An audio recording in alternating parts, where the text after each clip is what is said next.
өрөөдийг өргөж төрөө төвшин түмэн олон амгалан жаргалдах төрийн тэргүүнийг сонгосон Монгол Улсын иргэн бүр эрхээ хэлэхэд оролцож байна. Монгол Ардын намаас Монгол Улсын ерөнхийлөгчдөр дэвшигч Ниgambi их болд танд амжилт ололтыг хүсгэрэй. Монгол Улсын ерөнхий сайд жаргал дуулгын эрдэнэ нотыг хүндэтгэн хүрье.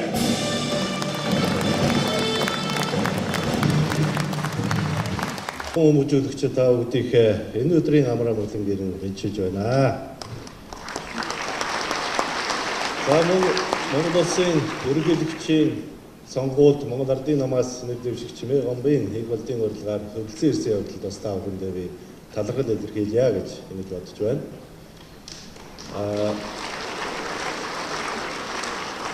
Ерөнхийлөгчийн сонгуулийн сурчлагаа эхлээд бас нэлээдгүй хоног хугацаа өнгөрлөө. Тэгвэл энэ сурчлагын хугацаа бол асар богино хугацаа байгаа. Энэ асар богино хугацаанд Монгол улсынхаа одоо энэ өргөн удам нутаг дэвсгэр дээр очиж ард түмэнтэйгээ уулзаж, мөрийн хөтөлбөрөө солилцуулж, одоо танилцуулж, санал бодлоо солилцох цаг хугацааны хувьд бол үнэхээр одоо хүндхэн ийм цаг үеүүдэд бол манай нэр дэвшигч маань Монгол орныхоо өнцөг болон бүрт хүрч ажиллаж байгаа гэдгийг бас юуны өмнө энд та бүхэнд хэлхийг хүсэж байна. Ерөнхийлөгчдөд нэр дэвшигч маань зөвхөн одоо бас Монгол орныхоо өнцөг болон бүрт очихоос гадна бас мэрэгжлийн салбарын уулзалтуудыг, нас хүйсийн уулзалтуудыг бол хийж байгаа. Өнөөдрийн уулзалт бол багш та бүхэнтэй багш нартай одоо хийж байгаа ийм уулзалт. Зарим нэг хүмүүс бас гайхчихж магадгүй энэ нөхөр одоо яагаад энд орж ирээд багш нартай хийж байгаа уулзалтанд байж байна гэж. Нөгөө төр засгийн ажлын яасан, сонгуулийн ажлын яасан гэж бодож иж магадгүй. Гэхдээ ажил их байна. Төр засгийн ажил их байна. Сонгуулийн штабын ажил их байна. Энэ уулзалтанд оролцох хүсэлтийг би бас нэр дэвшигчтэй өөрөө тавьсан юм. Яагаад өөрөө тавьсан гэхээр манай нэр дэвшигч Инхол даргын аав нь багш, миний аав бас багш.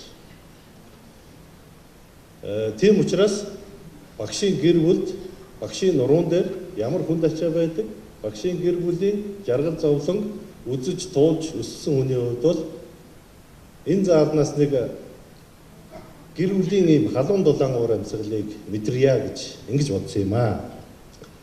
Тэгэхээр багш гэдэг бол үнэхээр одоо маш олон шавьтай, өөрийнхөө хүүхдүүдээс гадна өрөөлийн хүүхдүүдийг ном эвлэмж сургадаг ийм хүмүүс. Тэгэхээр энэ дэлхий дээр хамгийн олон хүүхдтэй хүн хэмбэ гэвэл би багш нарыг гэж байна. Яагаад тэгэхээр миний аав өвөө бүгдөө багш байсан учраас ер нь Эрдэнэт нот гэдэг нэрээр баг явдгүй. Одоо Инхол даргагч гэсэн хүмүүс ихэнх зарим нэг нь бол мэйл гэж дуудаад байдаг шүү дээ. Мэ гэдэг нэрийг тавхан бүгдээрээ үлдчихэж байгаа. Ниgambi гэдэг хүнийг Монголын ард түмэн мэ гэж авгаалдаг байсан. Мэ багш гэж. Ардын багш тийм ээ. Миний аав өвөө бүгдөө багш байсан гэдгийг бол зарим нэг хүмүүс бол мэдэхгүй байж магадгүй. Тийм учраас багшийн гэр бүлд өсөж хүмүүжнэ гэдэг бол тэр гэр бүл яригддаг яриа, тэр гэр бүлд одоо болдог үйл явдал энэ бүхий л дундуур бид хоёрын амьдрал бол явсан гэж би боддог.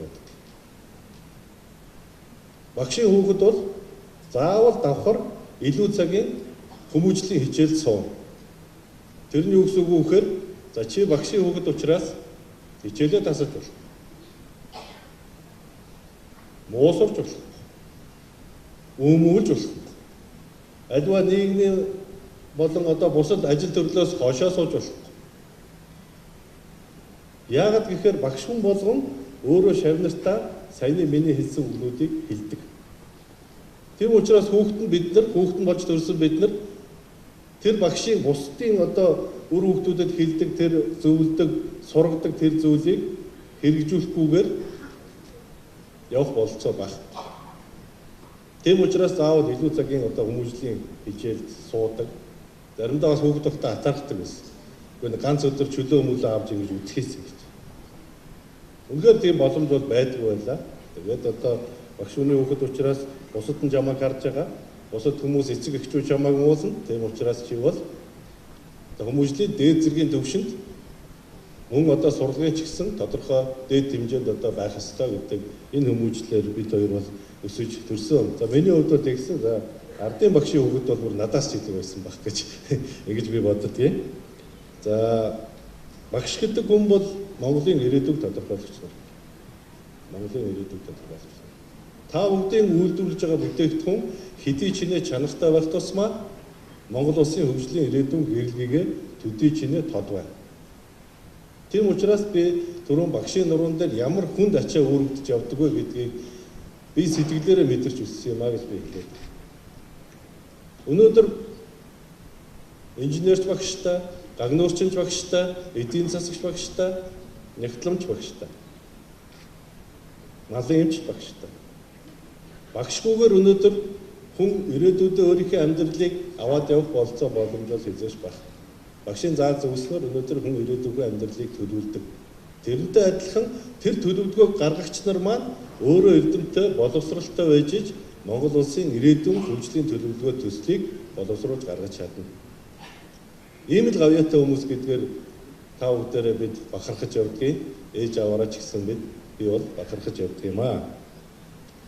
За энэ удаагийн сонгуул бол үнэхээр одоо хар пиар, хар технологи арай дэндүү сонгуул болж байна. Урд хожид ийм сонгуул болж байгааг манай багш нар сайн мэдж байгаа. Янз бүрийн байдлаар нийт дэвшигч нар руу дайрч байна, гүтгэж байна, оромжилж байна, эвлүүлэг хийж байна. Жишээ нь гэхэд манай нэр дэвшигчийг газар зардаг хүн л гэдэг. Газар зардаг. Би бас орон нутагт удирдлагаар ажиллаж байсан юм л дээ. Орон нутагт удирдлагаар ажиллаж байсан. Газар олоход тухайн иргэдийн хурлын шийдвэр гараад тэр засаг дарга хотын захирагч нар газраа олгодгийг. Тэгээ би бас энэ янз бүрийн юм яриад байгаа улсуудаас нэг зүйлийг асууя гэж бодоод. Юу асуух вэ гэхээр хэрвээ хотын захирагчаар юм уу аймгийн одоо орон нутгийн удирдлагаар ажиллаж исэн хүн газар олохгүйгээр ямар нэгэн бүтээн байгуул барилга баашин босгохгүйгээр ажиллаж исэн хугацаагаа өнгөрөөвөл хүмүүс юу гэж хэлэх вэ? За магадгүй айгоо жигсэл цуглаад огцрууд нь барина. Энийг одоо би ихтгэл үзүүлээ сонгосон чи энэ юу ч хийсэнгүү гэдээ ингээд шүүмжлээд байна. А юм хий бүтээн байгуулалт хийгээд мэдээж бүтээн байгуулалтыг бол газар дээр л хийн шүү дээ. Агаар дээр хийх гэсэн ойлголт бол байхгүй. Газар дээр л хийн. Ингээ газар олгочингууд энэ газрыг энэ зарсан баха. Яагаад энэ газрыг энд олгоч вэ? Мэдээ зарсал байж таараа гэсэн ийм одоо харлан бодлоо ярьж хийж байгаад үнэхээр харамсчээ. Ард түмэн улс төрчдийг юу гэж сонгодог вэ гэхээр чи энэ орон нутгийг хөгжүүлээ гэж сонгодог. Энэ орон нутгийг хөгжүүлэхийн тулд улс төрчдийн шийдвэрээ гаргадаг. А тэр гаргасан шийдвэрийг яаж ч мушиж говьж тайлбарлаж ярьж болно. За дараагийн нэг зүйл нь удам угсаа яриад хэлж байна. Та бүхэн бодоод үзтээ. Монгол улсын ерөнхийлөгчийн сонгуул бусад сонгуулиудад улс төрийн энэ сонгуул болж байхад өрсөлдөгчөө удам угсааг нь яриаггүй нэг удаагийн сонгуул болсон уу? Яагаад заавал монголчууд бие биенийг ингэх ёстой? Энэ дээр бас бид нэг эргэж харах цаг нь болсон гэж би ингэж хувьдаа бодож байна. За дараагийн нэг зүйл нь мөнгө авч албан тушаал томилсон гэж. Өнөөдөр энэ хүн нэгж томилгоо юу? Нэгж томилгоо. Бүх томилгоог би хийсэн. Нэг хүнээс нэг төгрөг авсан байвал би огцорё гэж. Нэг хүнээс нэг төгрөг авсан байвал. Ийм юм байхгүй хахад яагаад энийг гаргаж ирж яриад байгаад бас харамсаж байна. Энийг бол би өөр хариуцлагатайгаар багш нар гэдэг хүмүүс бол хүнд хичээл заадаг, хичээл эрдэм ном заадаг. А багш нарын хэлсэн үг бол хүн болгонд үнэн байдаг. Хамгийн гол нь тэр. Тийм учраас би та бүхэнд энэ үнэн үгийг маань бусдад дамжуулж өгөөсэй гэж хүсэж байгаамаа гэдгийг бас хэлхийг хүслээ.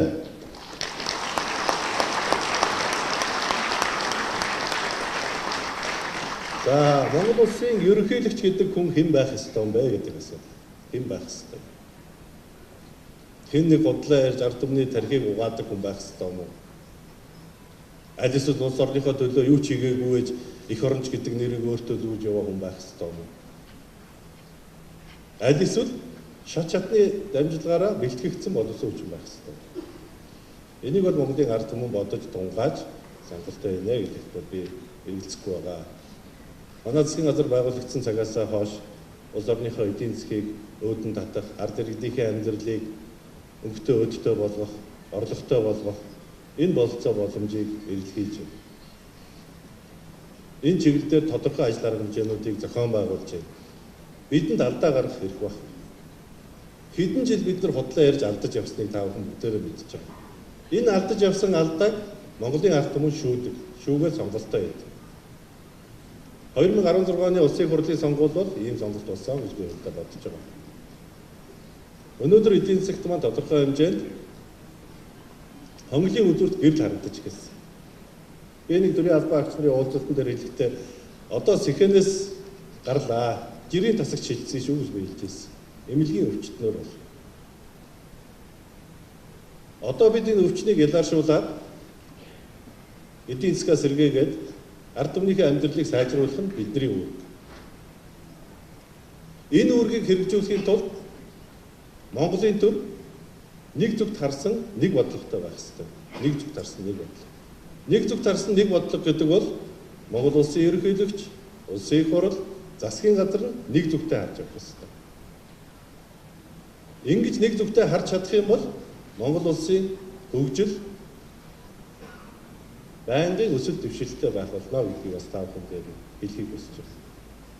Ингэж нэг зүгт харуулж, нэг зүгт үйл ажиллагаагаа явуулж, их хурлаа бодитоор хянаж, засгийн газраа бодитоор хянаж, их хурл засгийн газартаа бодитоор хариуцлага тооцох боломжтой хүн нь Монгол Ардын намаас нэр дэвшигч Мегомбын инх болд. Тийм учраас Монгол Ардын намаас нэр дэвшигч Мегомбын инх болдыг та бүгдийгээ би дэмжиж өгөөч гэж хүсэж байна.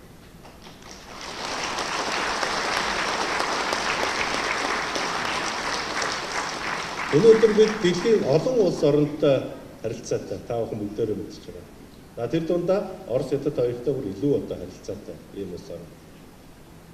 Өнөөдөр Монголын худалдаа аж үйлдвэрийн танхимын зохион байгуулж байгаа 3 улсын одоо худалдаа аж үйлдвэрийн танхимуудын дээд хэмжээний зөвлөлт туулц Монгол улсад болж байгаа. Ямар ч байсан бидэнд бол ахиц дэвшил гарсан байна. Ахиц дэвшил гарсан байна. Ямар ахиц дэвшил гарсан бэ гэхээр Бүгд найрамд Хятад ард улстай хийж байгаа бидний гадаад худалдааны эргэлт өнгөрсөн оны мөн үеийнхээс 51% өссөн байна. Оросын холбооны улстай хийж байгаа бидний гадаад худалдааны эргэлт өнгөрсөн оны мөн үеийнхээс 46% өссөн ийм үзүүлэлтийг статистикийн тав мэдээлэлээр гаргасан байна. Энэ худалдааны эргэлт өсөж байна гэдэг чинь ард түмний амьдрал тодорхой хэмжээнд дээшилж байна, эдэнд ирж байгаа өрхийн орлого нэмэгдэж байна гэсэн. Цаашдаа бид нар энэ ирчээ алдахгүй тул төр засаг нь нэг зүгт тарж нэг зорилготой байх энэ боломжийг Монголын ард түмэн маань бүрдүүлж өгөөсэй гэж би та бүдээсээ хүсэх байна. Ингээд эвтэй Монгол ээлтэй төрийн төлөө бүгдээрээ нэг зүгт урагшаа харж алцгаая гэж та бүдээсээ хүсье. Баярлалаа.